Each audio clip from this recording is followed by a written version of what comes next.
Hello everyone. Shri IAS academy में आपका स्वागत है। जैसा कि आप जानते हैं कि श्री आईएएस एकेडमी ने आंसर राइटिंग सीरीज की शुरुआत की थी, जिसमें ऑलरेडी हमारे 144 पार्ट आ चुके हैं। ये हमारा 145 पार्ट है। इसमें हम देखेंगे कि आपके द्वारा हमारे टेलीग्राम चैनल पर किस प्रकार का प्रश्न भेजा गया, उसे आपने किस तरीके से लिखा और वास्तव में आपको कैसे लिखना है। तो चलिए शुरू करते हैं। जैसा कि आप देख रहे हैं, ये प्रश्न आपके द्वारा हमारे टेलीग्राम चैनल पर भेजा गया।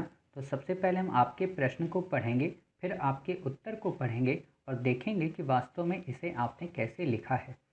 आपका प्रश्न है, 18वीं सदी में अंग्रेजों ने किस प्रकार बंगाल को जीता, वे कौन सी परिस्थितियां थीं जिन्होंने उनकी सहायता की। काफ़ी अच्छा प्रश्न है।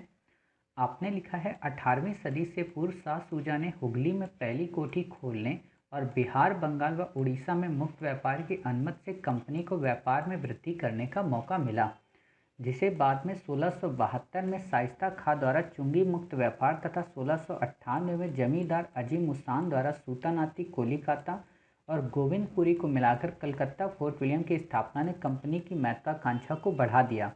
अब कंपनी व्यापार से परे प्रशासनिक व सैनिक शक्ति का ढांचा खड़ा करना चाहने लगी।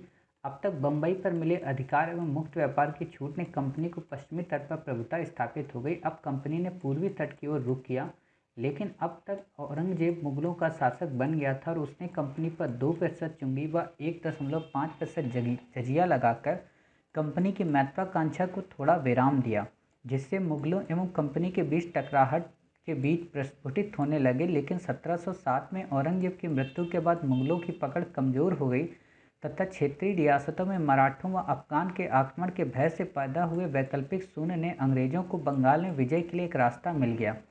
इस रास्ते पर चलने का अवसर फर्रुखसियर ने बंगाल की दीवानी एवं शाही मुद्रणालय के साथ साथ सारी सुविधाओं का विस्तार गुजरात व दक्कन तक करके प्रदान किया। इस प्रकार मुगलों ने कंपनी की महत्वाकांक्षा को पंख लगा दिए। इस समय बंगाल का नवाब भी असहाय था, क्योंकि वह मुगलों का औपचारिक सूबेदार था और वह आंतरिक व परेशानी से गुजर रहा था। क्लियर। 1756 में अलीवर्दी खां की मृत्यु के बाद नवाब सिराजुद्दौला की स्थिति अत्यंत नाजुक थी, तो वहीं कंपनी ने ना तो नजराना दिया, ऊपर से दस्तक का दुरुपयोग तथा मनाही के बावजूद किलेबंदी कर रही थी, जिसकी परिणत प्लासी का युद्ध के रूप में हुई, जिसमें सिराजुद्दौला के सेनापति व अमीर मानिक चंद द्वारा विश्वासघात के कारण उसे हार का सामना करना पड़ा।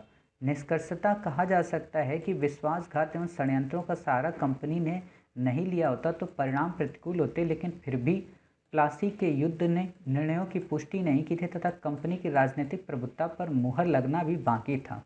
देखिए, आपका निष्कर्ष काफ़ी अच्छा लिखा है, साथ ही आपने कंटेंट भी काफ़ी अच्छा लिखा है, लेकिन इस कंटेंट का उपयोग आप एग्ज़ाम हॉल में नहीं कर पाएंगे, क्योंकि आप ये कहानी वहाँ तक भूल जाएंगे।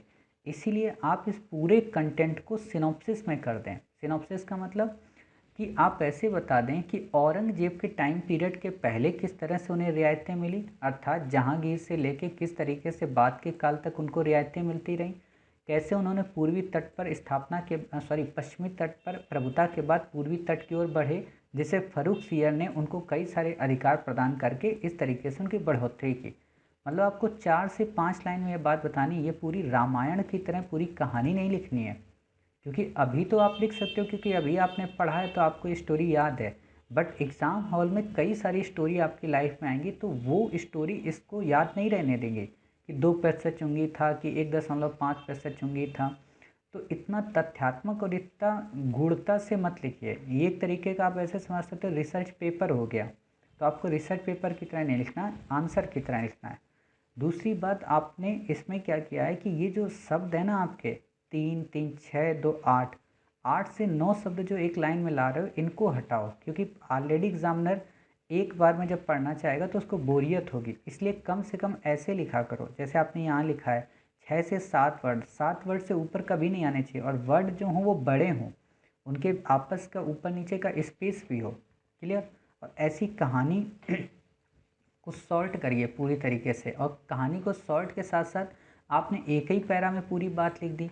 पैरा का मतलब कोई भी चीज़ को एक्सप्लेन करने का मतलब ये नहीं होता है कि आप उसको तब तक एक्सप्लेन करते रहेंगे जब तक वो पूरी बात नहीं ख़त्म हो जाएगी। पैरा भी यहाँ पे चेंज करिए, समझ गए। तो यहाँ पे पैरे को तोड़िए, साथ ही बात को अपना सॉर्ट करिए और ये जो बातें हैं ना इनको अलग पैरा में रखिए। कहने का मतलब सिंपल सा है कि आप इसको पॉइंट फॉर्म में भी कर सकते हैं कि किस प्रकार बंगाल को जीता आप पहले ये बता दें, कौन सी परिस्थितियाँ थी जिन्होंने उसकी सहायता की आप वो बता दें। और मेरे हिसाब से ये प्रश्न बंगाल की पृष्ठभूमि को बाद में बताना है, इसके पहले आपको किस प्रकार जीता वो बताना है। क्लियर? या फिर आप ऐसे कर सकते हो कि ये परिस्थितियां थी जिस कारण उन्होंने बंगाल में विजय की, और बंगाल विजय में फिर आप बंगाल को बताइए। और यहाँ पे केवल प्लासी तक ही सीमित नहीं रहना है, बक्सर को भी बताना है, क्योंकि यहाँ आपको ये थोड़ा ना दिया कि प्लासी तक ही आप कहानी बताइए या बक्सर की कहानी मत बताइए। दोनों की कहानियाँ बताओ, दोनों को एक साथ कंपाइल करो और फिर ये बताओ कि इन्होंने आगे चलकर क्या मदद की। अर्थात आपका ये वाला जो निष्कर्ष है ये यहाँ पे काम नहीं करेगा। समझ गए? आपको यहाँ पे आगे का निष्कर्ष देना है कि मैसूर अब कंपनी दक्कन की ओर अपनी प्रभुता को बढ़ाने का प्रयत्न करना चाहती थी। समझ गए?